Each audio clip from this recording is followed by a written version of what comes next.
Hey guys, this is Purge. How are you doing? I'm going to be making a quick patch notes video going on here. If you guys aren't aware, the new patch came out, and what this means is that the game is going to be moderately changed, especially on a competitive scene, because the heroes that are too good are going to be nerfed, and the heroes that are not good enough are going to be buffed. A very smart thing that IceFrog does, and one of the main reasons why he is so well revered as a game developer. So, things to talk about. The implications that this has. If you guys are semi-new to Dota 2, this is going to cover all of Dota 1 and Dota 2. The games are exactly the same as one another. Well, not exactly. That's not the correct term. The numbers of the heroes are exactly the same, excluding bugs, of course. So everything should be pretty much the same between the two games. So all of these numbers, despite this being playdota.com, this is generally the Dota 1 portal site. It's all going to be applied, so keep that in mind for everything here. Last time I made a video like this, I think it was around Christmas of last year when I made a patch notes. So I'm going to work on that now, and hopefully you guys enjoy. So I'm just going to kind of go over these things and give you guys my impressions and just talk about some of the implications of everything. I talked about this briefly last night with LD and some of his friends, as well as Blitz a little bit, and I'll kind of give you guys some of their feedback from memory. It might not be exactly correct, so don't hold me to that. But anyways, I hope you guys can read this. Maybe I'll make it a little bit bigger. I think that looks a lot better. How about that? Okay, I'm going to make it nice and big so you guys can see what's going on. And I have my webcam more on the side. I don't think I block any text here. Yeah, it doesn't look like it. Okay, so let's start from the top. So web page is too large. Goblin Shredder added Captain's Mode. Skywrath Mage added Captain's Mode. I haven't played either of these heroes. I played Skywrath Mage once in Dota 1.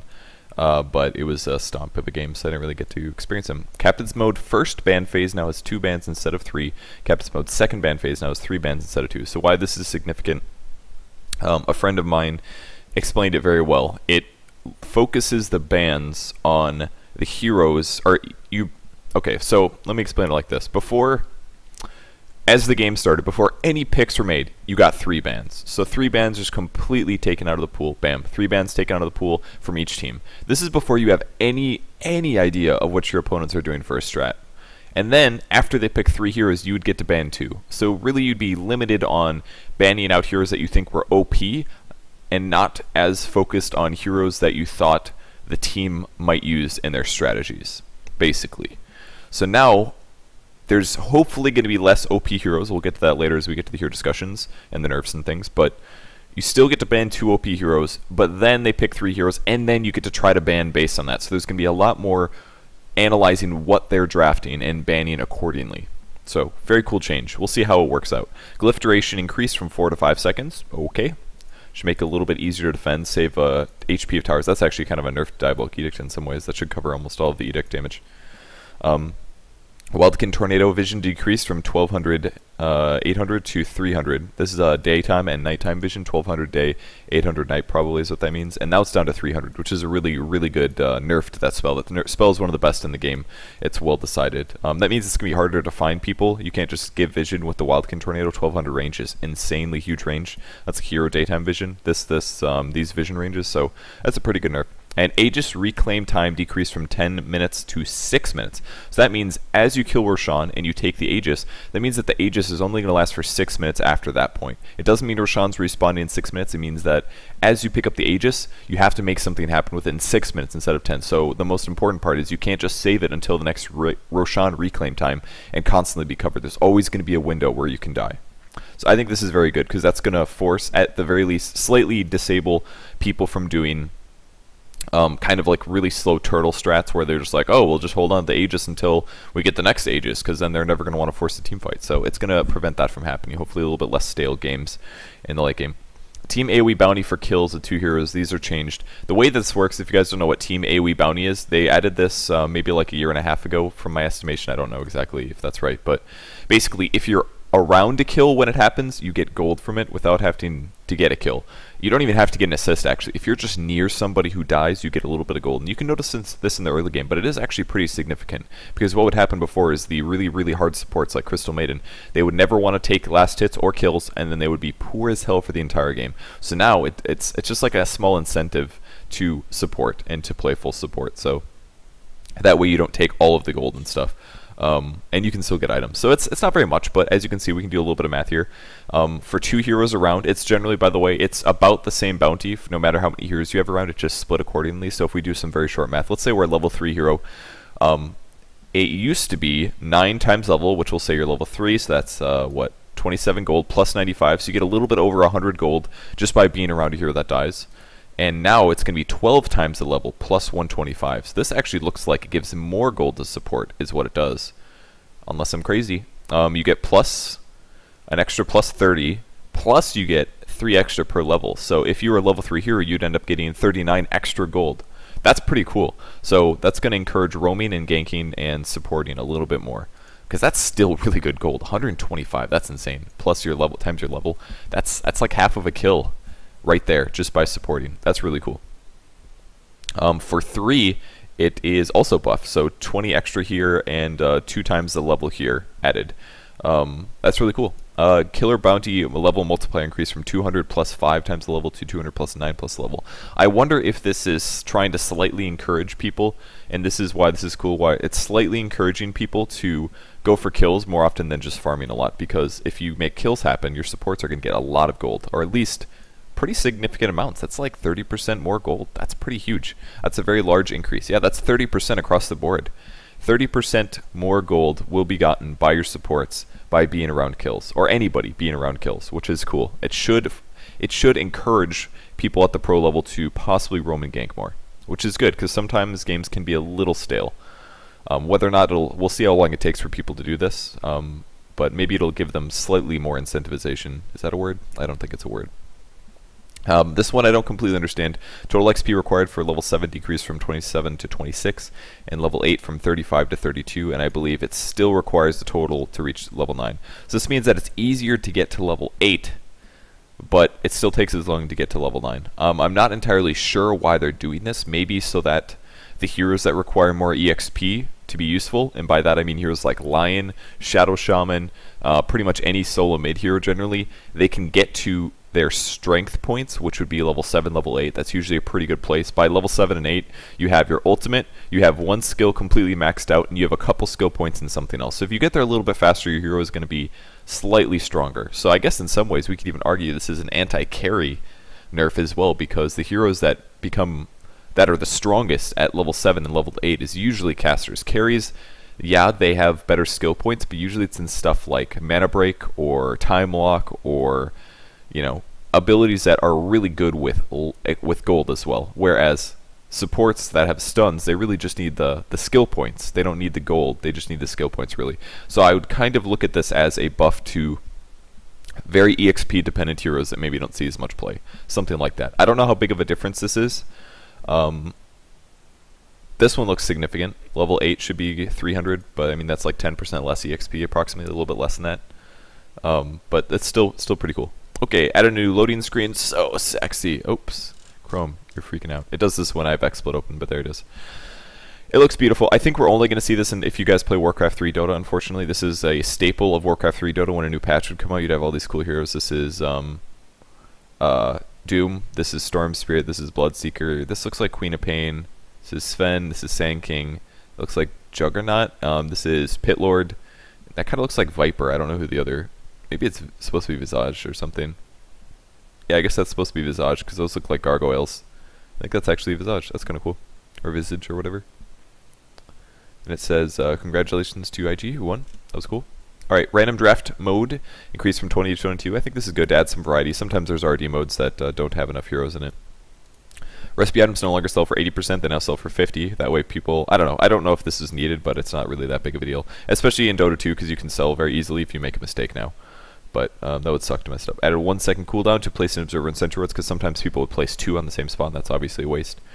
Fix various item sell costs. That's probably in relation to this 80%. Tooltip issues, Roshan turn rate increased, and fix bug abuses. I think his turn rate's a lot slower in Dota 1 than it is in Dota 2. Fix a bug that could cause Brewmaster. You could probably do something like run circles around Roshan and get him to constantly turn and not hit you while somebody else DPSs. That's my guess. Some bug. Alright, they added a new agility here. I'll try to go over this quickly because I looked him over last and I should generally have vague ideas of his skill understandings. He's an agility hero. He's Scourge. Here's his agility gain, or his int gain, his strength gain, his agility gain. He's an agility hero and his agility gain is pretty shit, which means that there's a decent chance that he won't be very good as a DPS hero, but we'll see. Alright, Flux engulfs an enemy unit with swirling volatile energy for 6 seconds, slowing its movement speed by 50%, dealing damage over time if it's alone. Only if it's alone. The effect is muted if there are nearby enemy unit within 225 AoE. So this spell is really good against heroes that are by themselves. If it's in a team fight, it's not going to be as useful. I don't know what it gets muted down to, but effects stack directly with multiple instances. Each instance operates independently. I didn't read that last time. So it lasts for 6 seconds. The duration is 6. The cooldown is 20. I'm not sure why it says this part. I don't completely understand the skill, but it can do pretty good damage. 6 times 6 is 360, or 36 times 10 obviously is 360, and it does a really good slow. The AoE is tiny as well, relatively small. Okay, it's a nuke. Is it just enemy heroes or enemy units? Okay. Magnetic field destroys space, generates a field that gives you 100% evasion and bonus attack speed to allied units and buildings within. So you can use this, you can cast this on a turret, and you'll get a lot of evasion on the turret. It will be unkillable for, unless you have a monkey. I don't know if Monkey King Bar works on buildings or not, but bonus attack speed to allied units and buildings within. So you could use this in team fights if you're trying to focus somebody down. Put this down, you'll be evasive and also attack really fast. 80% bonus, or 80 attack speed bonus here. Cooldown is 50, pretty high. Mana cost, cast range is also quite high as well. So cool. You have to remain within the area to get the bonus. Spark Wraith. Summons the Spark Wraith that takes 3 seconds to fully materialize, haunts the targeted area until an enemy comes within its range and then fuses itself into him, dealing magic damage.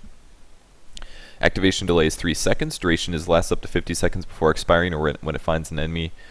And AoE is 375. It does a bunch of damage. So this is kind of like the old Shrion Protector Owl mechanic. You would put an owl in the jungle and then you would activate it, and if somebody ran past it, it would do a stun and nuke on you. Except this only does a stun, but the important thing is the cooldown is tiny, 4 seconds. The cast range is huge, and they sit there for 50 seconds. So you could very, very easily stack this in the jungle somewhere. I assume this works, because it's towards closest unit that's in a AoE at 400 movement speed. So the movement speed is actually quite slow. Once you get boots, everybody's around 350, so this is really not that much faster than that, but I assume it's going to hit you no matter what. So essentially what's going on is that it's going to be kind of like a techies landmine in a way. It's going to be able to create zone control. You could stack up a lot of these with 50 mana. That's very, very easy to spam. It won't be very good in big team fights because there's going to be so many units that'll probably be, oh, it's closest unit. Okay, you could actually control it, put it right on top of a guy. It should be able to hit him for 300 damage, but oh, I'm sorry, it has an activation delay of 3 seconds. So it's going to be really tough to use this in team fights, but it's more of like a trap thing. At the very least, you could rune control with it. I assume they'll give vision. I don't know for a fact, but you can also kind of put these on the sides of your lane to make sure that you don't get ganked. But primarily, I think you could use this for a really cool trap mechanic. And his ulti, Tempest Double. This spell seems OP. By vibrating, that's not important. You can create a perfect electrical incarnation of yourself for 20 seconds at the cost of health and mana. The incarnation can use any spells or items that he has and spawns with his health and mana after the cast. So when you cast this, you lose 30% of your HP and mana, which is huge, but then you have a duplicate of your hero, which I assume can die, and if he dies, nothing happens to your primary, but you can cast the damn same spells as you, which is insane. It sounds very OP. We'll have to see how it works out. I'm sure they've bug tested this a lot and kind of tested how things work out. It looks very visibly different for allies. Can't copy ward, smoke, or refresher orb. That means that you can buy a Dagon, you can use this spell to double yourself, and then you can use 2 Dagons on a dude. 2. You could have arcane boots. You could double yourself and then arcane yourself twice. That's also, there's very, very unlimited possibilities with this. It looks pretty interesting. Possibly very OP, but we'll see. You'd have to farm items first. I don't know if you can transfer bottle or not. I don't know if you can transfer the items. I'm guessing you can't transfer the items because that would sound really, really overpowered, but I don't know. I'm not sure. Add a new, okay, so that's the agility hero. Add a new int hero. This is a Frostworm. Movement speed is very low. Starting armor very low. I didn't point that out for the agility hero, but I think he had 0 starting armor, and his movement speed pretty low as well. But yeah, 0 starting armor. The Winter Worm, attack damage, attack range, intelligence, strength, agility is an int hero. Alright, Arctic Burn imbues you with a deathly chill, causing you to gain a bonus attack range and flying movement for 6 seconds, which means you can fly over cliffs. Your attack places an Arctic Burn on enemies that slows them and burns a portion of their health away. Debuffs cannot be refreshed on enemies that it hits. That's cool. So that means every time you attack with it, it lasts for 4 seconds, and you can't just attack 2 seconds later to continue going like a simple Venomancer poison attack, or what's another good example? Pretty much any poison over time damage. Duration is, oh, I'm sorry, it's 6 seconds. Excuse me. Jesus, that's good. That is so good. God, how is that not OP? I really don't know. The cooldown is huge. 60, 50, 40, 30. Which means that it drains 6% of current HP. Oh, current HP. Okay, alright. Oh god, I thought that was max. I was going to say that would be ridiculous. This makes it less OP. That means that it's better when you're at full HP. It does more damage when you're at full HP than low HP. It does the slow. And it also gives you insane attack range. So it's basically kind of like, makes you kind of a siege unit, to be honest. You get huge attack range. You probably just want to attack everybody in the team fight once because you can't refresh. There's no point to focus on the same guy endlessly. So you'd probably sit back and attack each guy a couple times. That would be the best thing you could do. And they would lose 6% of their current HP per second. That means they would go from 100 to 94. There would be resistance after that, I believe. Not lethal does not count as damage. So I guess that's HP removal then. I'm not sure exactly what type of damage it is, but it's basically you'd remove 6% and then you'd remove 6% of the 94, and then you'd remove 6% of whatever the 6% of 94 is. So it's not directly, it's not just 36% of your HP. It's not that simple. It's going to be less than that. I don't know what the current, I'd have to do some math, but I'll skip that now. Sounds like a very, very good ability. And it lets you fly, so it's kind of like a ranged siege dragon mode thing. Splinter Blast fires a passive shard of ice at an enemy unit. Upon impact, it gains new life and splits off into active shards that deal heavy damage and slow to all other enemy units. An initial target is unaffected, so it kind of shoots out a missile, I'm guessing. Hits a target, splits off, and then does damage to the targets it splits off on. So split AoE is 500, secondary target damage is the damage it actually does. Secondary target slow 25% for 4 seconds, and it takes 1.5 seconds to arrive at the destination. The cast range is huge, 1200. So this guy really seems like a very ranged hero. It's kind of like Sniper, but a caster, which sounds kind of cool. Cooldown is 8, mana cost is relatively high. I don't remember what his int gain is. It's okay, I guess. Alright, Cold Embrace. This spell looked really cool. It reduces an ally's body temperature. Basically, it makes them immune, blocks all physical damage for the duration, and it regenerates a lot. So basically, 4 seconds, HP regeneration is 20 plus 3, 4, 5, 6 of max HP per second. That means as an ally is getting destroyed by the Phantom Assassin, you can cast Cold Embrace on your ally, only ally, and then he becomes invulnerable to PA's damage for 4 seconds because PA can only do physical damage, excluding the dagger, of course. And then you can sit there and regen for up to 6% of max HP times 4, so that is what, 24. So they would get 24% of their HP back, plus 20, plus 80. It sounds really cool, especially if somebody is getting focused on. They still can take magic damage. Keep that in mind. It's only physical. They can still take magic damage. They can still take HP removal. There's lots of ways to do damage to the guy, but you'll give him 4 seconds of invulnerability. The cast range is huge. Cooldown is 14, and mana cost is 75. And oh yeah, by the way, this disables your hero for the duration of the debuff. It's not just like an OP, you can't die for 4 seconds. It's your hero can't do anything for 4 seconds, but you won't die to physical damage. So definitely going to be abusable, and noobs are going to mess it up constantly. They're going to like cast it on their carry as he initiates and bad stuff like that. It's going to be hilarious, but it sounds really cool. It's kind of similar to Shallow Grave in a way. I would love to see like a team with Dazzle as well as this guy in the same team, just saving everybody's life. I know the montages are coming. Alright, Winter's Curse. Strikes the battlefield with a maddening chill, cursing a targeted enemy unit and freezing it in place. All of the target's nearby allied units will go into an uncontrollable frenzy, attacking the frozen ally for a short duration. This is like a reverse Berserker's Call on Axe. So essentially what's going to happen is, the range by the way is 800, so it's quite long. Duration is 2.5 to 3, and the AoE is 350. By the way, you get credit for kills done this way. It does not affect targets. Magic immune allies. Okay, so if you're magic immune, this doesn't work on you. But basically, you wait till your opponents are grouped up, and then you cast it on the squishy hero that's standing next to them all, that's next to the hard carry, and then the hard carry and all the other people next to him are forced to attack the squishy hero for 2.5 seconds at base. And if they kill the support hero, then you get a kill for it. So it's essentially a reverse Berserker's Call that you can use offensively as a disable. But it looks really cool. I love that the range is long, so you can cast this from a long ways away. I actually think out of the two heroes, this one sounds the coolest. He makes the most sense in my brain. The other one sounds like I don't actually know how to play him correctly. I'd probably have to let a lot of other pro players experiment a lot and figure out what's the best skill build. But this guy's pretty simple. He's a very long range hero. He has some disables. He has this Splinter Blast thing. The Cold Embrace is pretty cool as well. I'd probably pick up 1 Cold Embrace and then put skill points into, I don't know, maybe Arctic Burn. Not quite sure. Probably Arctic Burn. I would maybe max Arctic Burn first. Kind of hard to say. Maybe it'd be Splinter Blast. I don't know. Kind of depends what you want to do with it. I'd probably do Splinter Blast max first, to be honest.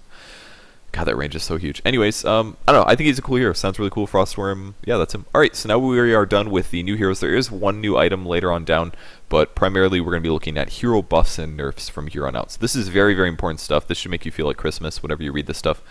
But let's talk about Alchemist. Alchemist, one of the lowest win percentages in the game right now. Acid spray damage per second is increased. So as you can see, it scales better. Level 1 is now doing an extra 6 damage, which is a huge buff to the level 1 acid spray. And the mana cost has now scaling from low to high, which is good, because why would you ever cast a 160 mana spell that only does 8 physical damage per second in AoE? I think it's composite, actually. I might be wrong. I can't remember. Chemical Rage base attack time decreased. This means that he now attacks much faster using his ulti, especially at level 3. Look at this. This is a massive difference between 1.0 and 1.15. It depends on how the attack speed is calculated, but your base attack time, you want it to be much lower. Very, very nice buff to Alchemist. Means that he can become even more of a he's already like a DPS monster late game, but getting there is the hard part, is why most people think he's a shit hero. Goblin's Greed counter duration increased from 20 to 25 seconds, meaning Goblin Greed's better. Also, the bonus gold scaling is adjusted from 2, 4, 6 to 8, and it's now going to plus 2, 2, 4, 6, 8 plus 2, 2, 4, 6, 8, 10 plus 1, 2, 3, 4. So I think this plus 2 is the extra gold that you get every pickup. This means that now, as you get to a later Goblin's Greed, if you have 4 Goblin's Greed, that means you're guaranteed to get 4 extra gold every last hit you get, instead of just 2. Before it was kind of like a chain thing. If you get a big chain, you increase your gold by a lot. Now you could actually just last hit a little bit quicker. But you can also cap out higher, I think, is the way that this is working. Something like that. I'm trying to remember exactly how it works. I think it used to cap at 10, I believe. Now it's going to cap at 14, I think. Unstable Concoction max damage increased from 340 at max to 360, so very, very slight buff there.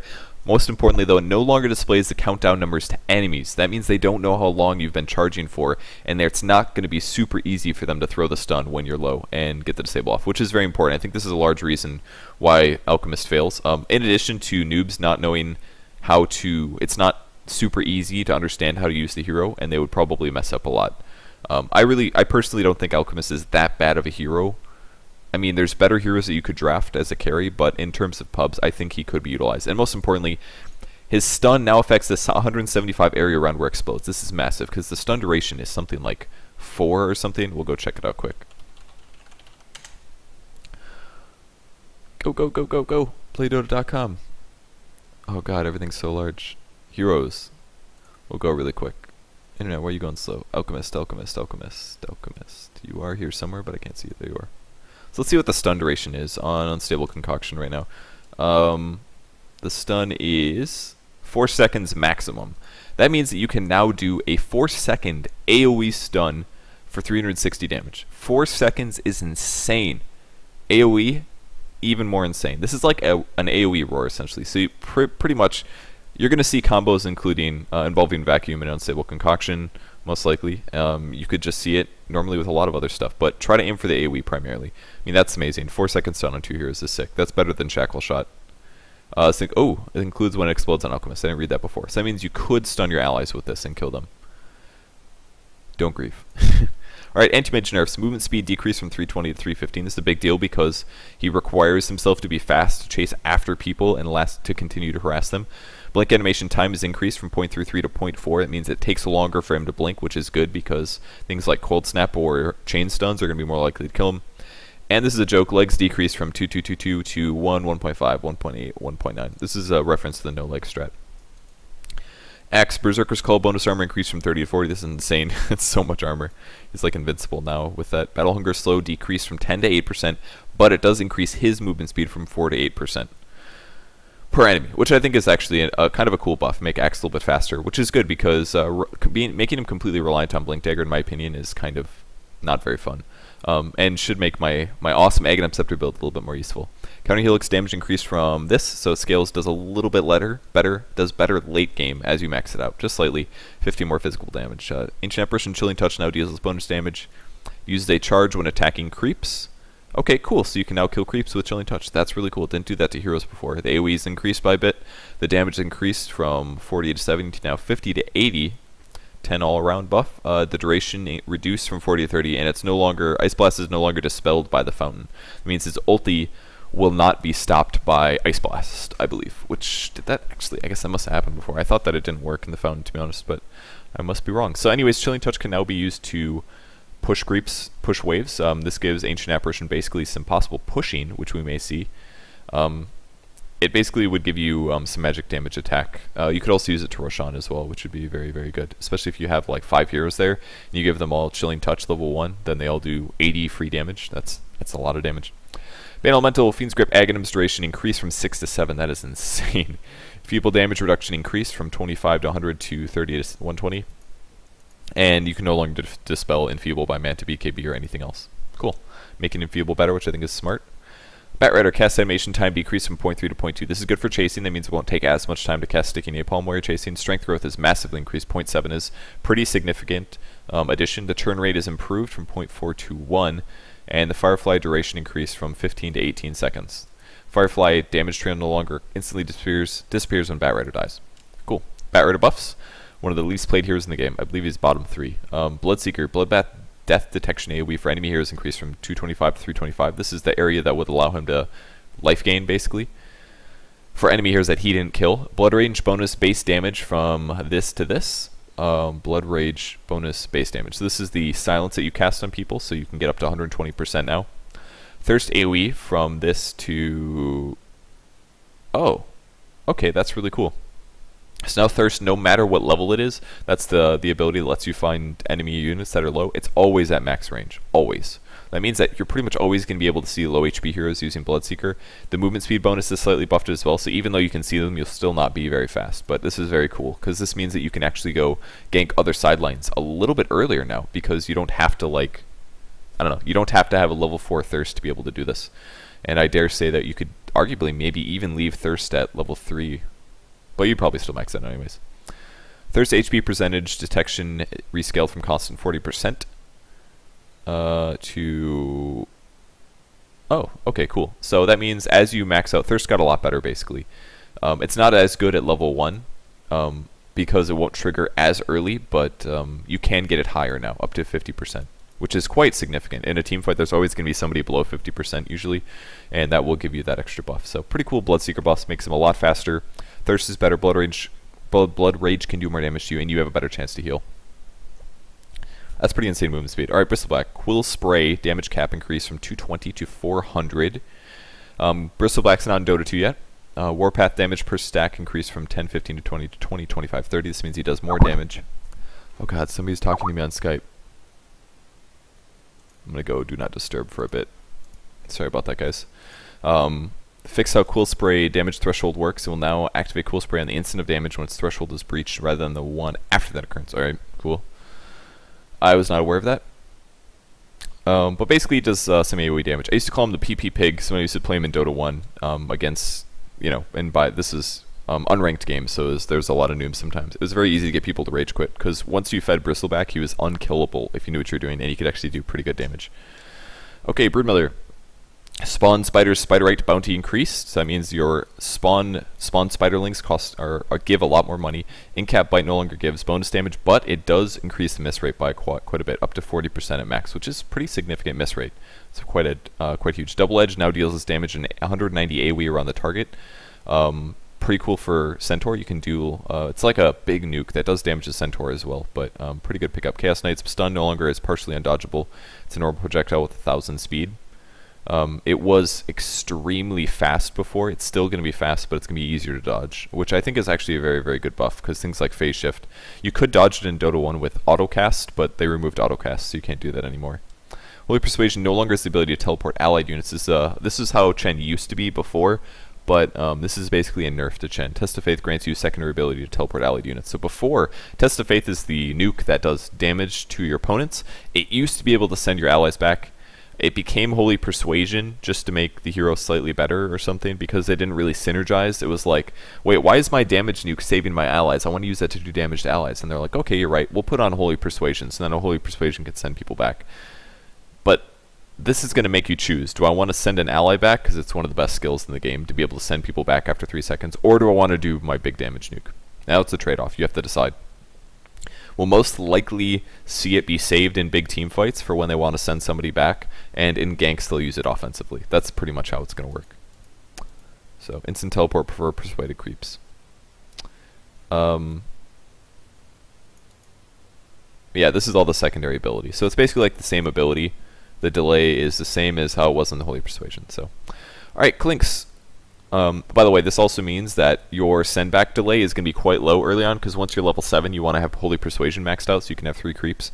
That means that the delay is only going to be 5 seconds at that point. So it should be easier in the early game to get kills. Holy Persuasion is not as good. 3 seconds is really where you need it to be. Alright, Clinks. Strafe attack speed bonus increase from 110 to 130. Buff to Clinks. Clockwork, lots of buffs to him. Strength growth increase, that means he gets more HP over time. Battery assault damage interval improved from 0.75 to 0.7. Power cogs damage and mana increase from 60, 90, 120, 150 to 80, 120, 160, 200. That means power cogs do more damage and more damage. It's actually becoming a very respectable new 200 mana drain and damage is insane actually. Battery assault does damage faster. Power cogs duration increased. Wow, up to 8 seconds. That's freaking insane. You can cog somebody in and they can't move for 8 seconds. They really buffed the crap out of cogs. But most importantly, it previously did not trigger or burn mana and HP when somebody force staffs over it. Did I read this wrong? Not triggering and burning mana HP when somebody force staffs. I don't know if this means that you cannot force staff out of cogs before. That was the main reason why Clockwork stopped getting played, in my opinion, was because people would just rush one force staff on the team, and whoever got cogged in, you force staff them out, and then Clockwork's like, well, I just initiated on somebody and now I can't kill them. So it was very frustrating. So I think this means that force staff may not work on it. I think that's the buff that Clockwork needs myself. The damage, the HP buff, as well as the damage power cogs and the duration is all very nice for him as well. So Crystal Maiden, freezing field duration increased from 4 to 7 seconds. That is her ultimate. Her ultimate is usable if you're in dire situations and you have no cooldowns on anything else. That's probably the best thing about her ulti is I'd recommend using it when you think you're going to die, guaranteed. Darkseer movement speed decreased from 305. He needed nerfs because he's one of the most OP heroes in the game. Vacuum cooldown increased from 16 to 19. The cast range has decreased from 550 to 500. Keep in mind these are all slight nerfs, but it's still going to go towards the hero to hurt him. The AoE is now decreased as well. It goes down to 550. So basically all around, Vacuum slightly nerfed because that was pretty much the most OP spell he has. Then Vacuum also no longer can pull invulnerable units. So units... Oh! That means that he doesn't work with Naga's ulti anymore. You cannot ulti with Naga, Vacuum everybody, and then Black Hole. So you no longer can use that combo as easily, which is very good. It should have been like that. At least force people to cast a Vacuum when the ulti isn't on, essentially. It didn't do that before, though. Dazzle, huge buffs to him. Poison Touch level 4 cooldown decreased from 9 to 7. Poison Touch, I think, is one of the scariest chase abilities in the game. It does very little damage, but the fact that it's now on 7 seconds cooldown is insane. It was already really fast at 9, and you can spam this so many times in a team fight now to actually be a semi-decent offensive threat. The slow is seriously amazing. So big reason to put it from level 3 Poison Touch to level 4 here. Very cool. Shadow Wave AoE increased from 170 to 185. This is the heal, so it does more damage. Disruptor Static Storm max damage increased from 170 to 250 to 170 to 270. This is one buff that everybody's a little confused about because generally everybody believes that Disruptor's Glimpse is too good. Glimpse is probably too good. All of his other spells probably needed a slight buff. So in a way, Static Storm max damage increase, that's good. But either way, Disruptor doesn't see that much play, and he's not top banner pick anyways. It's kind of like everybody knows that Glimpse is really good, but nobody picks the hero very often, which is weird, but that's how it is. Doombringer, Devour Creep level restriction removed. That means you can eat a Centaur at level 1 if you want to get the Stomp. I'm trying to think of a really big creep that you would want early, and maybe like the mana burn creep would be good. 50 mana for 100 mana burn. You could grab that earlier in lane. You could grab probably the Satyr Regen Aura would be the best one that you could snag at level 1 maybe, just because it would allow you to have 3 HP regen per second. That's pretty good. The Shockwave I think is only 100 mana for 125 damage, which is not terrible, but it's not the best thing ever. The cooldown is also scales differently. It is higher at level 1 and lower at level 4. Okay? I think the reason they did this is to force you to actually level up. Before, it would just give you cooldown and it would give you the creep level restriction, but that's now removed. So the gold is, okay, it's worse at level 1. I think this is very smart. They made Devour worse at level 1. But that's important because you can get any creep now with it. So that way people won't just get one level of it and it'll be super good. The gold will be decreased. it'll still be the same at max level if you put skill points into it. The mana cost is also scaling down towards level 4, so this really encourages you to max out Devour. Level Death bonus damage now deals 20% of max HP instead of a fixed amount. This is very, very good for anybody that's against the Doombringer in lane, because Level Death, when you'd hit that level, it would give you 250 pure damage. So if they were level 5, for example, if you had like a level 2 Level Death, it would do 100 damage plus 250 pure. That's I think it was I think it was like 150 maybe. I don't remember what it did at level 2. It was like 150 damage plus 250 pure, and 2 nukes, you would die if you're a squishy hero. Now it does 20% of max HP, which means it's suckier earlier in the game, but that means it's still really good late game. 20% of max HP is insane. You can cast that every like 7 seconds or something. I don't know what the cooldown, it's around there, I think. 20% of max HP is actually very, very good. That's good damage output, especially on tanky heroes. Imagine that. Dragon Knight doesn't have a hood, he's got a BKB, but his BKB runs out, and they start hitting him with level deaths to remove 20% of his HP. I mean, if you have 2,000 HP, which is not that much of an amount, and you deal 20% of your max HP, that's a 400 damage nuke. That's insane.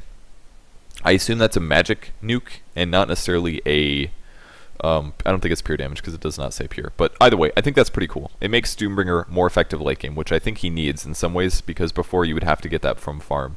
And this could maybe make him be a little bit less farm oriented.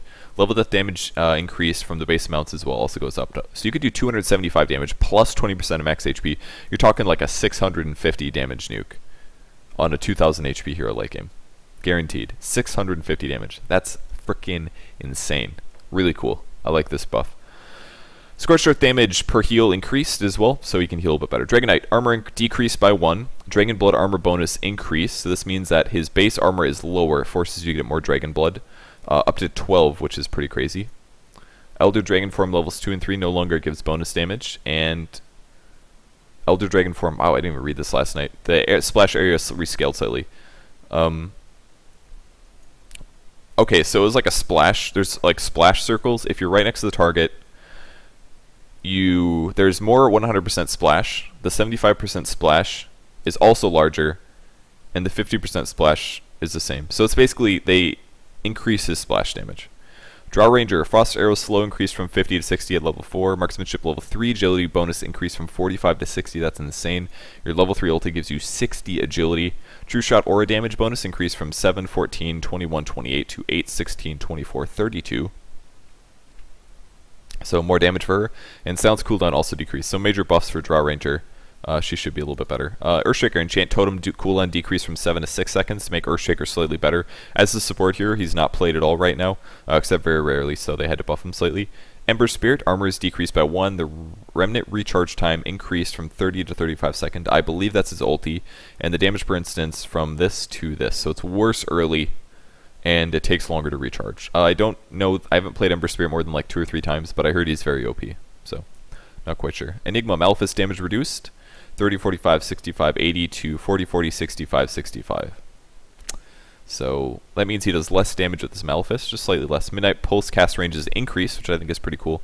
And Black Hole mana cost has gone up, which may force people to now go for possibly more than just a Soul Ring, because sometimes I have mana problems on Enigma with just Soul Ring. Maybe you'd have to get 1 Soul Ring for sure to be able to afford the mana. I actually play Enigma a lot, but I like the Midnight Pulse cast range increase. Pulse, you can cast it now farther away from your opponents. You don't have to be like right in front of them to cast Midnight Pulse, which might mean better chances of being able to pulse before black holes. I think that's definitely going to encourage that.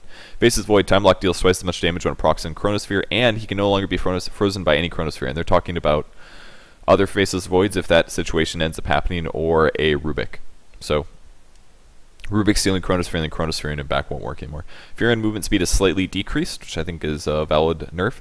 Most importantly though, the Force of Nature's Treant's magic resistance is decreased from 33 to 20. This means that in terms of pushing, Furion's not going to be as good against a hero like Rubik or Lina or whatever. You'll throw nukes through, you're going to do more damage to his Treants. So his pushing against enemy heroes is going to be less effective, which is probably a good thing.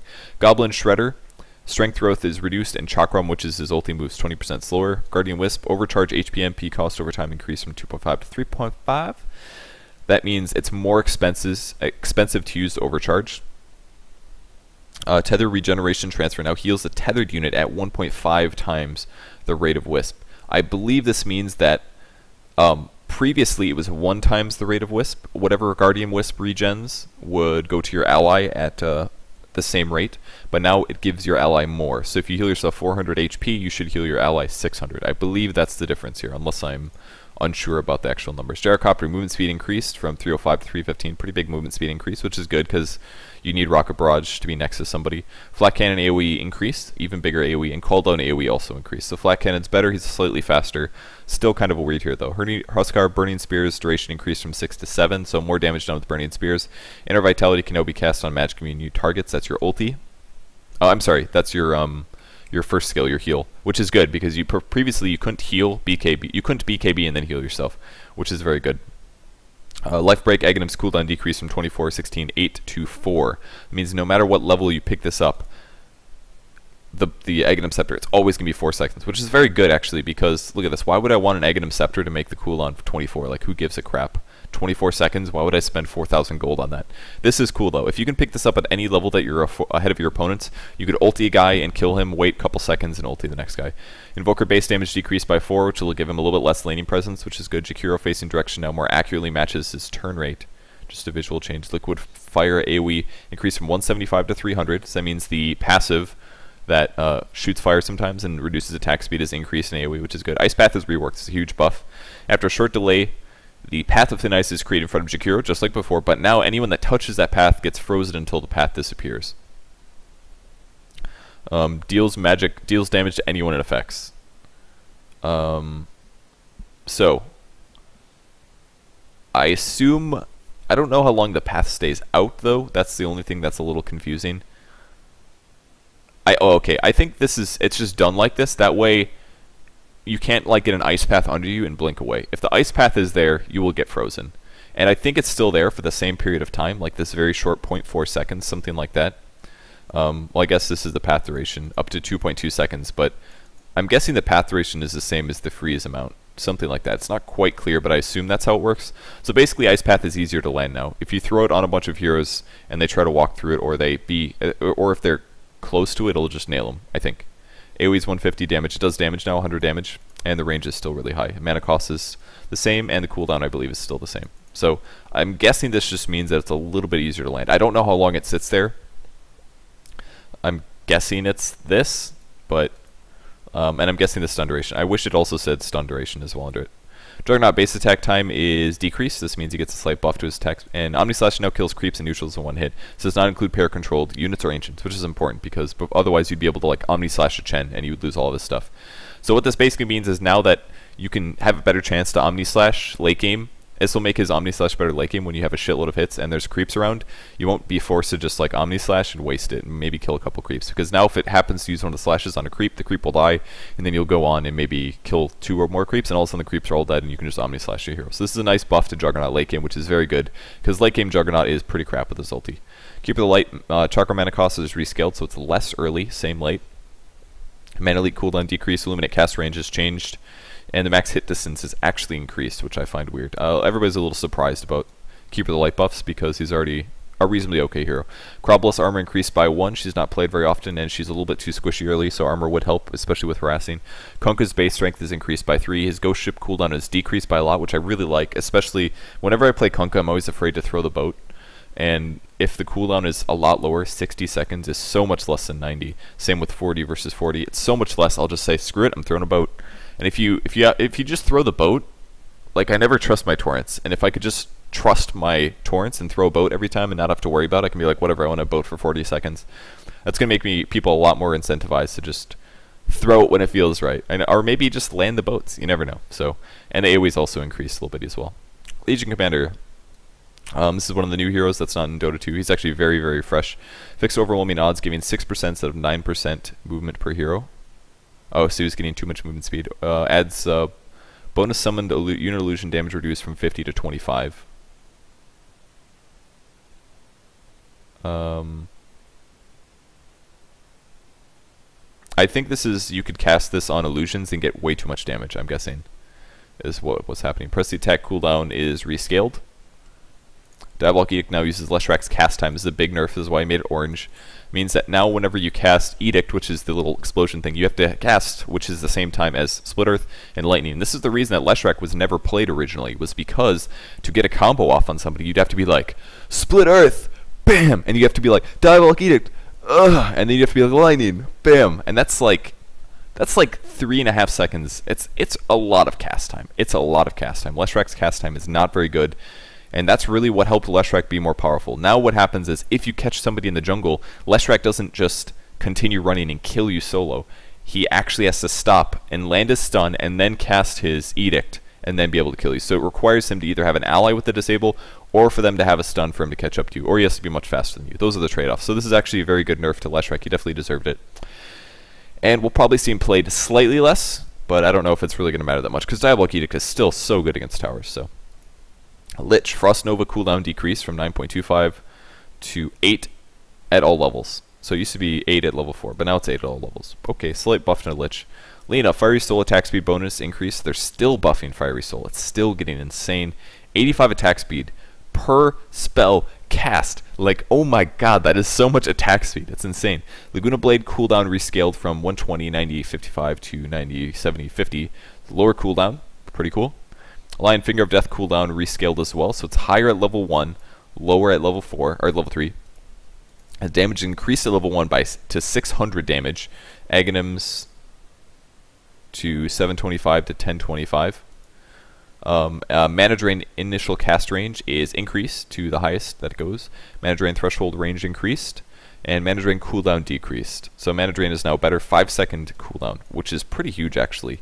I believe the Mana Drain at level 4 is 120 mana per second. That's insane. You can really, really drain somebody's mana with this late game now. But Lion's still generally a little too squishy, where this might be tough to make usable. It's going to be, I don't know. I don't know if it's doable. We'll see. Spirit Bear no longer can be your summon while it's taking damage, similar to his pullback, which means that you're more likely to get gold for the bear, basically. The Lone Druid can't just say, oh, they're going to kill the bear, I'll resummon it. It's now going to give EXP and gold, yeah, that's a good thing. Yes, that's a good thing. Slight nerf to the Lone Druid, basically. Lord of Avernus, this guy's not in the game yet, one of my favorite support heroes. Armor decreased by 2, this is a nerf to his armor, but he gets major buffs to his abilities, so this is why they had to balance it out. Otherwise it'd be too hard to kill. The Aphotic Shield is now has a lower cooldown. The Borrowed Time cooldown now scales. That's his ulti, so his ulti is now better. Death Coil cooldown is also decreased from 6 to 5 seconds, so his survivability is up by Aphotic Shield. His Death Coil is now lower cooldown. And his Frostmort is also buffed. The debuff duration is from 2 to 2.5 seconds. But they had to lower his armor as well, otherwise that would have been probably too good. His base armor is actually pretty good. So I think this is completely legitimate buffs. I think the armor was needed to give him all this cool stuff. Luna, Moonglaive level 4 bounce count increased from 4 to 5. Luna, despite seeing a lot of play in the International, still probably does need a little bit of buffs. And now the nerf we've all been waiting for. Lycan, Summon Wolves mana cost increased. So his mana cost of Summon Wolves is higher.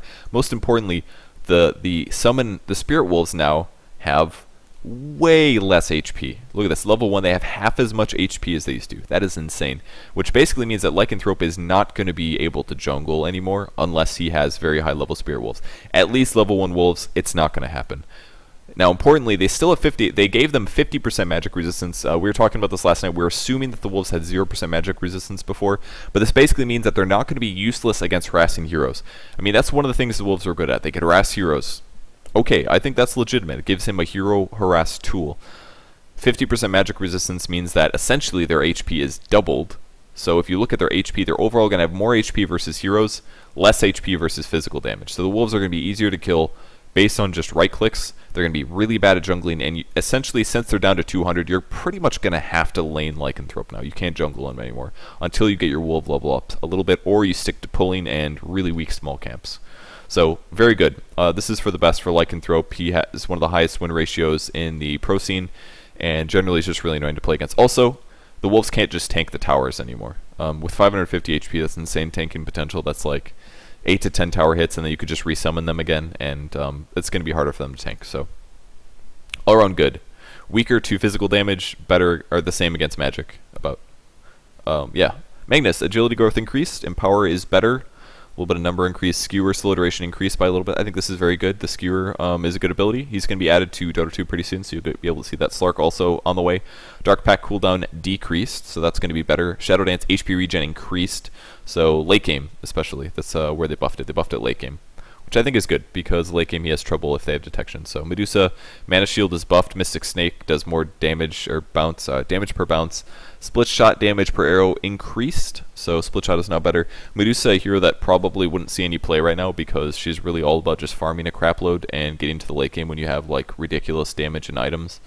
And she wouldn't really fit into the scene right now, so she will need buffs. Meepo is buffed as well. Clone stat sharing increased from 25 to 30. That means that if you get like a bracer on your primary hero, more of those stats will be reflected towards your secondary Meepo clones. If you guys don't know how it works, it's just that way you can't just get a heart and give your all of your Meepos 30 strength, because it'd be too good. You could make him have too much HP, and he would be too impossible to kill, basically. So that's why you only get a portion of the stats. Geostrike DPS increase as well. Maruna, the arrow is lower cooldown. The Starfall single target unit impact damage is increased from 50 to 75. It's a huge buff to Mirana. She can better kill solo targets.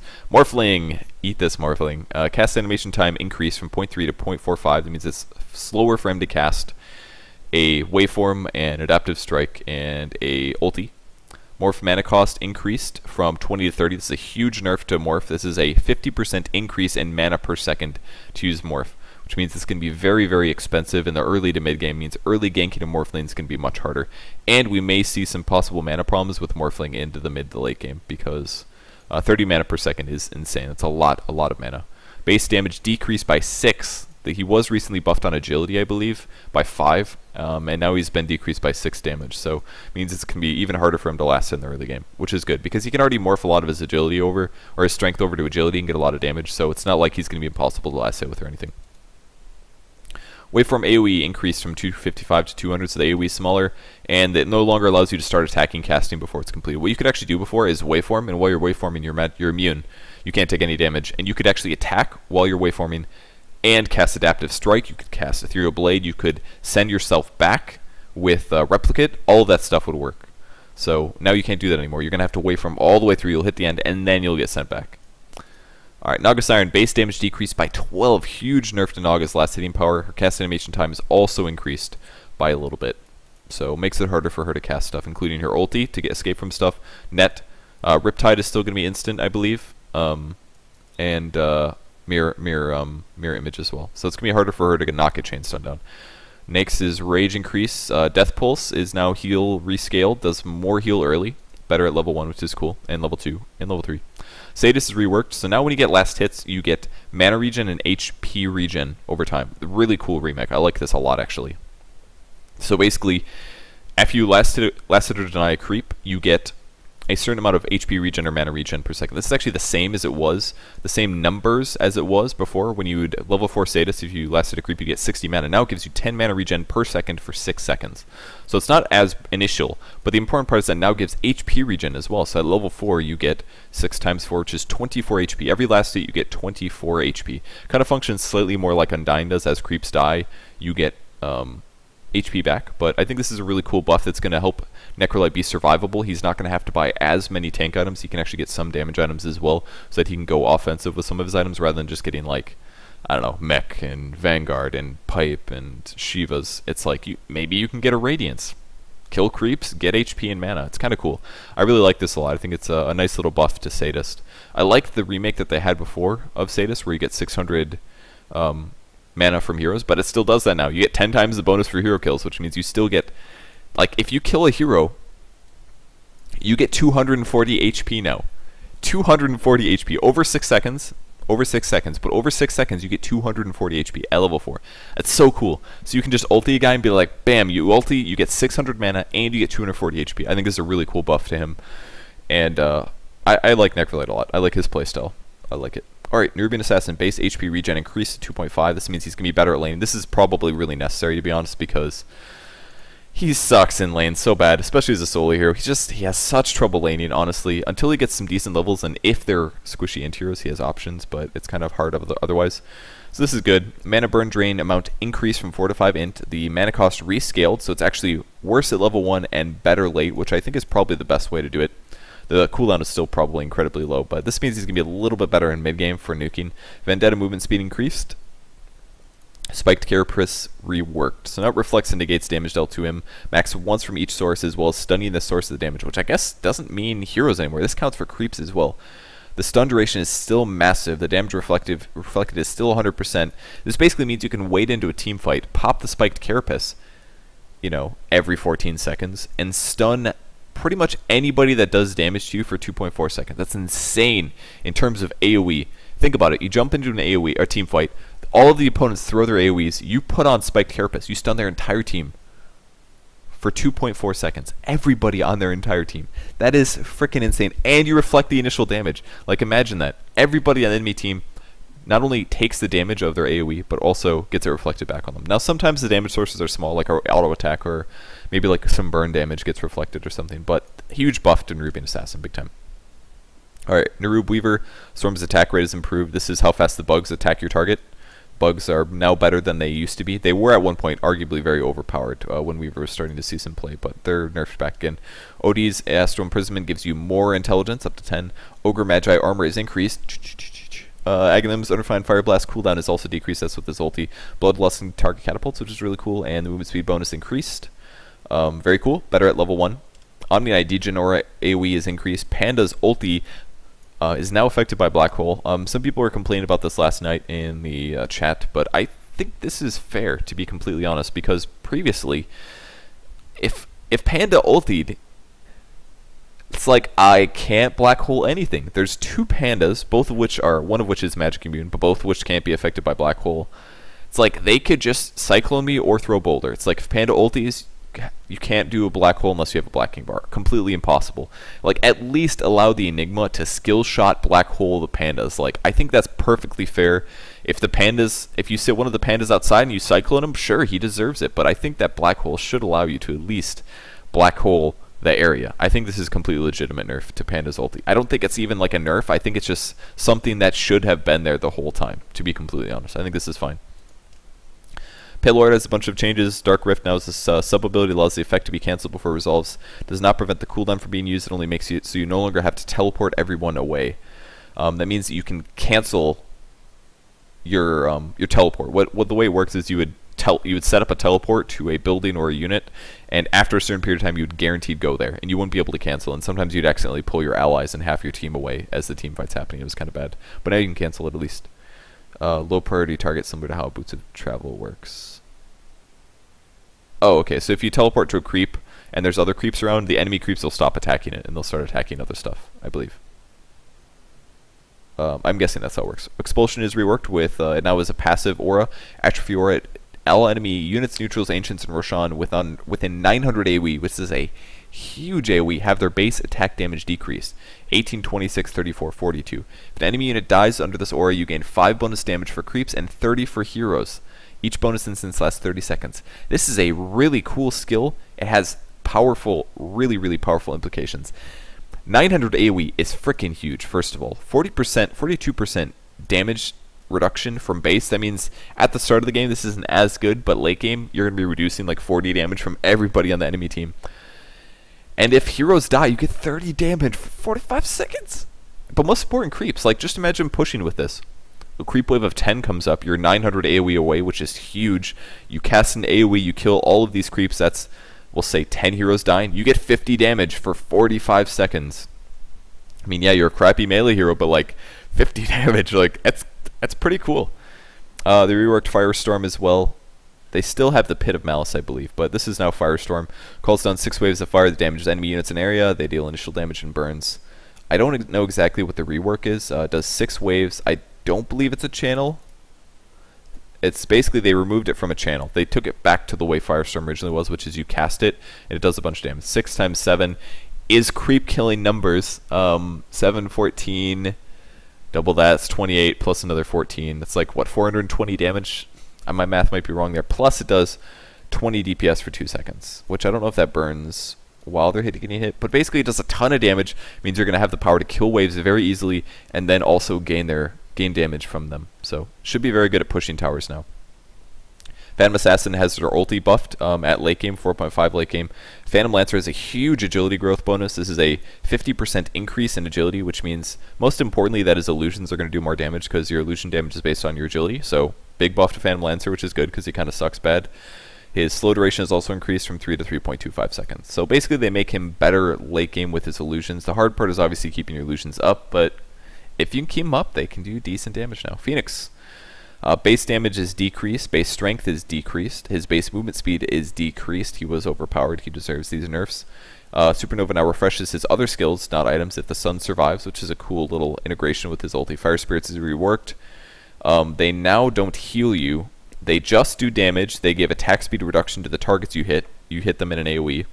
It can be launched independently, so you could basically spread this across an entire enemy team to reduce their attack speed. Duration is freaking huge. I don't know if that's the same for the debuff. The debuff, I believe, is 4 seconds.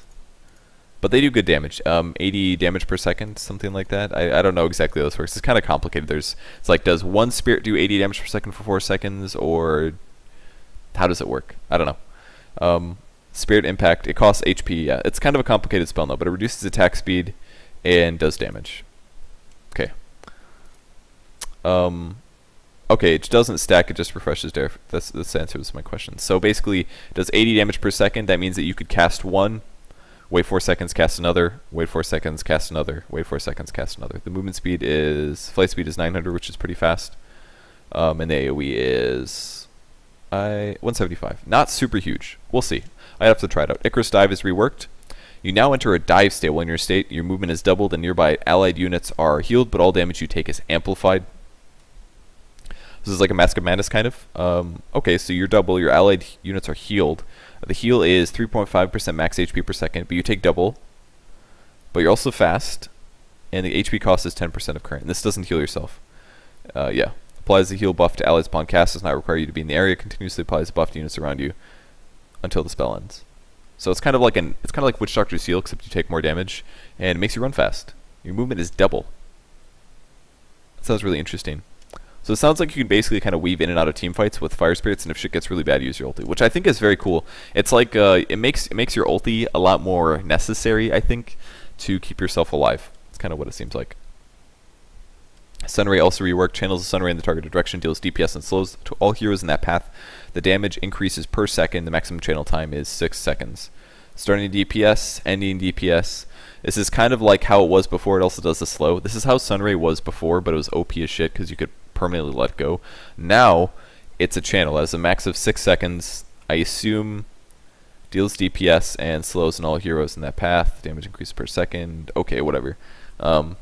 Distance, slow duration, cooldown, mana cost, HP cost.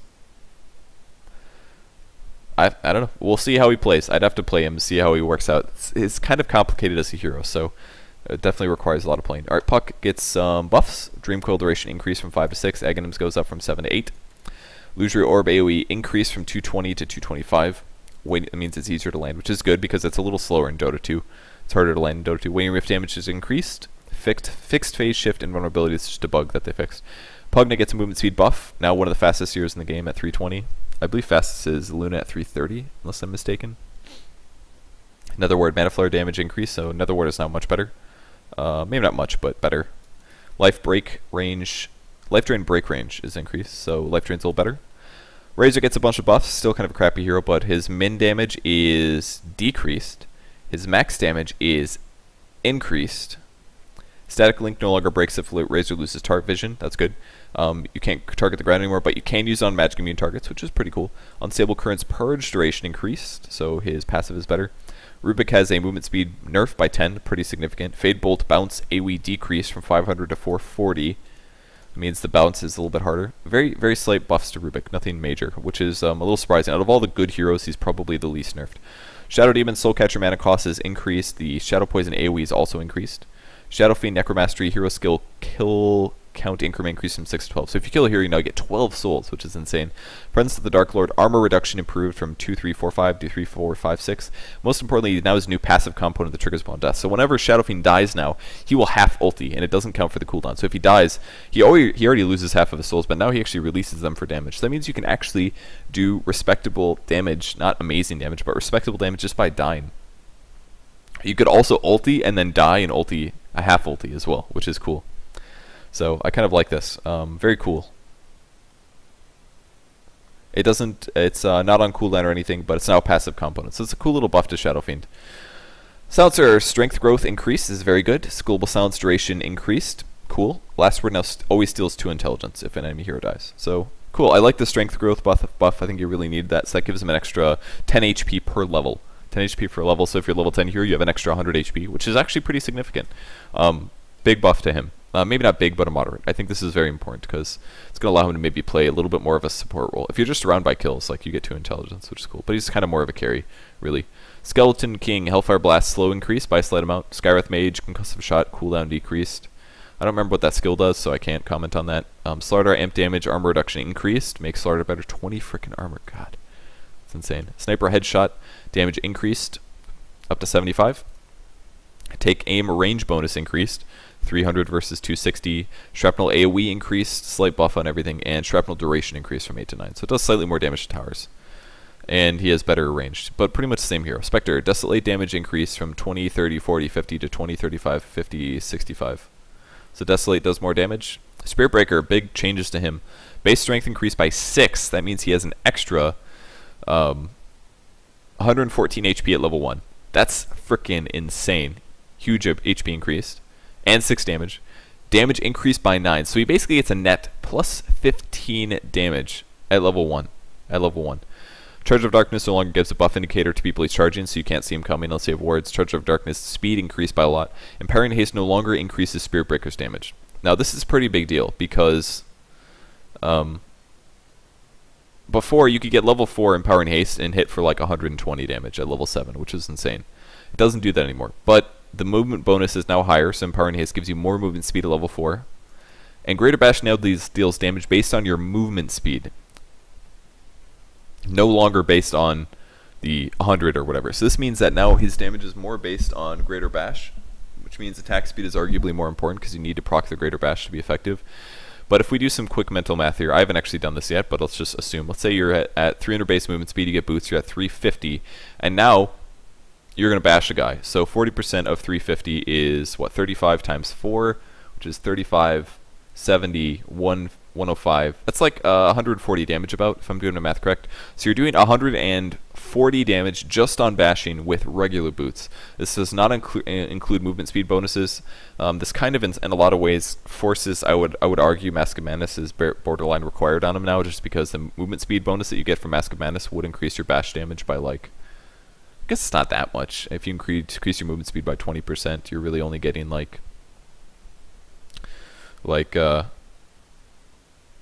24 damage per bash, something like that. But movement speed, big deal. So I'd say movement speed very important now. Greater bash duration is also increased. I don't know. I think this is cool buffs all around. And by the way, of course, 750 movement speed is insane. And if you bash based on that, then that's a lot of damage. That's a lot of freaking damage. 40% of 750 is like 70 times 4, 75 times 4. That's like 300 damage. Yeah, that's 300 damage. That's insane. Big damage possibilities. But it's all about the Greater Bash now. It's no longer about right clicks. It's all about bashing. So, kind of making it more of a bash here, which is interesting, but who knows. Storm Spirit gets a buff. 3.5 second cooldown and static remnant. Sven Great Cleave increases. The damage is also buffed. God's Strength bonus damage increased. Warcry AoE increased, and Warcry armor increased from slightly up to 16 at level 4. So, kind of cool. Torrent Chieftain Ancestral Spirit can now be controlled until it starts to return to you. Wow, I didn't know that. So now you can cast it and move it independently. It's not doesn't like reflect your actions, which is interesting. This is really good. It's easier to initiate with him now. What you can do. He is the same speed now, though. He's the same speed as you. So what you can do is kind of cast him behind your opponent and make sure to micro so that it's always in position to stun if needed. It's kind of cool. His return ability no longer interrupts your hero, and I wonder if that means you can you can channel stun and then return him to you. I don't know.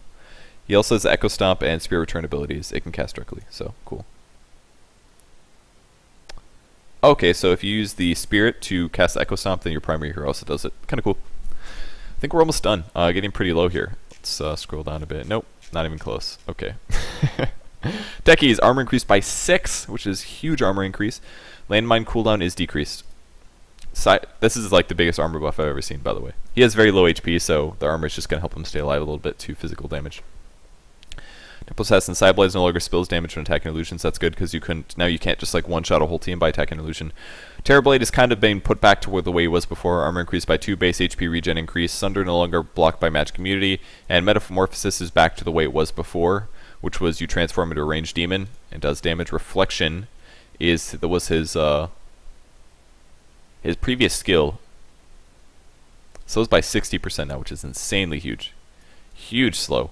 So basically he's like the way that he used to be before, except he doesn't have life drain anymore, he's got reflection. So it's like they reworked reflection, they removed conjure image and made it a part of metamorphosis. And now he's like back the way he was before. Metamorphosis, conjure image, and except now he's got reflection over life drain, which is good because now he has a disable. He has a slow. Important. And the illusions actually do really good damage, 70%, which lasts for 5 seconds. So in team fights, this is actually going to be pretty decent damage output. Not amazing, but good. Zeal was kind of cool, but I think this is the best way. I think the conjure image was very important to keeping your illusions always up, and giving you decent damage. Like it's like when I played him before after the remake, you would use Metamorphosis and you get all these illusions, and then your illusions would die, and you're like, well, shit, now I have no damage until I get Metamorphosis again, because that was the only way to get your illusions up. So it was a little borked. Tidehunter Ravage travel speed distance decreased, so it means Ravage explodes slower. Tiny's tossed cast range is now consistent at 1300. Treant Protector, big remakes for him. Damage increased by 14, huge damage buff.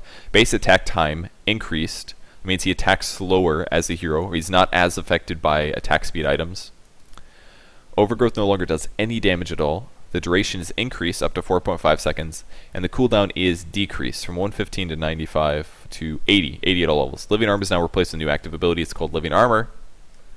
Targeted an allied unit or structure, it grants bonus regen and physical damage. I didn't realize this is structure. That's really cool. Bonus regeneration and physical damage block. Dispels when more than 6 damage instances are taken. This means, by the way, it gives you HP regen, physical damage block for heroes only, and threshold of 6 damage instances. And it lasts for 20 seconds. That means at level 4, you can heal 200 HP of a hero or a building. And for heroes, it gives you a physical damage block as well, which means you can block 80 physical. It's like a stout shield for 80 damage for 6 instances in a team fight, which is actually pretty significant. Early game, that's pretty much a full attack. Not that you'll have it. Not that you have level 4 at early game or anything, but it's still pretty significant. Good for probably, I would say, low HP heroes who are regenerating in a team fight in the back of the battle, and also to give them some survivability. Pretty cool. The way that Blitz talked about it, he basically meant that he thinks that we'll see long lane Treants, who gets max living armor first, and they'll cast that globally on the mid hero to give him damage block as well as HP regen. And it should allow them to win the lane, because then when they trade hits, it's not as big of a deal. But it'll be cool to see a lot of communication with this in high level teams. Can't wait to see this get played. But I think it's a nice remake. I mean, Overgrowth now does less damage. He still is going to have Leech Seed, but largely, Treant Protector, very shit damage as an individual hero now. He's got Leech Seed and right clicks. That's it. He can cast Invisibility. He can cast Living Armor. But now his ulti doesn't do damage. The cooldown's lower, the disable is huge, but we'll see how this works out. I think this is going to kill his win percentage in pubs, but I think he's still going to be very usable on high levels. We'll see, though. Maybe not, but as a long lane hero, he can be usable. He can just go invisible for long periods of time, sap EXP, and cast Living Armor, basically. If he gets some mana regen. You could probably do it with the Soul Ring, just like sit in Viz and then cast Living Armor constantly while grabbing EXP. Something like that. Troll Warlord, Battle Trance now lasts full duration for allies. He's not in Dota 2 yet. Tusker not in Dota 2 yet. Snowball carries his controlled units. Cooldown is decreased. Crit, Walrus Punch is better, and the backswing animation time decreased, which is cosmetic. Undying, Decay Steal duration increased, so Decay is better. The AoE is also increased. Tombstone Deathlust HP requirements also trigger if the target is below 510. Okay, that's very smart. This means that Deathlust is going to be better late game, because the way it worked before was a HP level, which means that if it triggers below 200 HP, that means that at the early game, if you only have 500 HP, that's what, 40%? If you're below 40% HP, the zombies start wailing on you. But late game, this wouldn't be as good, because if you have, like, I don't know, 2000 HP, the zombies are going to trigger upon you when it's at 10%. So this means that guaranteed they're gonna always Deathless trigger at 20%. So this makes them better late game, which is very good because Undying actually does need late game buffs. So this is very cool. I like this. Ursa Aura cast animation time decreased from 0.5 to 0.3. This is for his stun on the ground. The other two casts are instant. They didn't used to be though. Overcharge and Overpower. Overcharge, which is the fast attack, when you used to have a cast time, which was kind of dumb, but it doesn't anymore. But now the stun, it's gonna be easier to use the earth or the thing. Oh shit, never mind. Overpower now uses Ursa's cast animation time, so that means it's back to the way it was before. So now you have to cast for 0.3 seconds to get Overpower, but in effect also the earth. It basically makes the earth spell better. The slow better makes Ursa harder to just burst somebody down by standing next to him. So Vengeful Spirit agility gain increased, means he does more damage as a hero. Venomancer Plague Ward's vision decreased, okay. Viper Corrosive Skin duration increased, Aghanim's cast range increased, and Nether Toxin max damage also increased. Visage base intelligence increased by 3, so more mana early on, more damage. Grave Chill attack speed drain increased from 32 to 64. It's a cool buff you can use against carries in team fights now very effectively. Familiar's base attack time decreased, they attack faster, and Soul Assumption damage per charge increased from 60 to 65, so slightly more damage out of Soul Assumption. All around buffs to Visage. Might still be hard to play competitively. Warlock Shadow Word damage per heal increased. So Shadow Word is now better, 50% better at level 1, which is a nice buff. Witch Doctor Death Ward attack cooldown decreased, so attacks faster. Maledict is better, scales better at level 1 earlier. Zeus Arc Lightning cooldown decreased, and Thunder God's Wrath decreased. Okay, I think that's all the heroes. New item, Shadow Amulet. This gives you 30 attack speed for 1600, and it has an active fade. Upon activation, fades your hero out over 2.75 seconds. If you move, you will lose your invisibility. There is no cooldown on this. Note 1, used in the new Lothar's Edge recipe, and 2, similar to how Lothar's Edge works, you can use this invisibility in combination with channeling spells. So that means you can cast Death Ward, you can then cast Shadow Amulet, and then 2.75 seconds later, while standing still, you will go invisible. This only works standing still, but I assume you can cast this while you're channeling, essentially. So you could say, I am playing Warlock, I'm going to cast Upheaval, and then I'm going to go invisible, and then if they don't have any AoE stuns, they're not going to be able to stun me, and Upheaval will channel for its full duration. So it has some cool implications. The downside is that the attack speed is kind of shit for a support hero, so I don't think... I think it's possible we'll see this item on... So, no, I don't think we'll see it on support heroes in high-level games because it doesn't give any stuff that you need, like stats. Like, the reason Ghost Scepter is also good is because it gives you +7 to all stats, which is useful on pretty much any hero. But 30 attack speed is only good if you're auto-attacking. And I think we'll only see this maybe on some gimmicky pub heroes, I'm guessing. Something like that. Abyssal Blade can now be disassembled, which is cool. You can disassemble into a Basher and then make a Divine Rapier if you so wish. Django, it gets a nerf by 6 damage. I think this is absolutely necessary and legitimate. We'll see it less on carry heroes now. Arcane Boots mana cooldown increased. So that means Arcane Boots are now nerfed from 45 to 55 seconds. Armlet.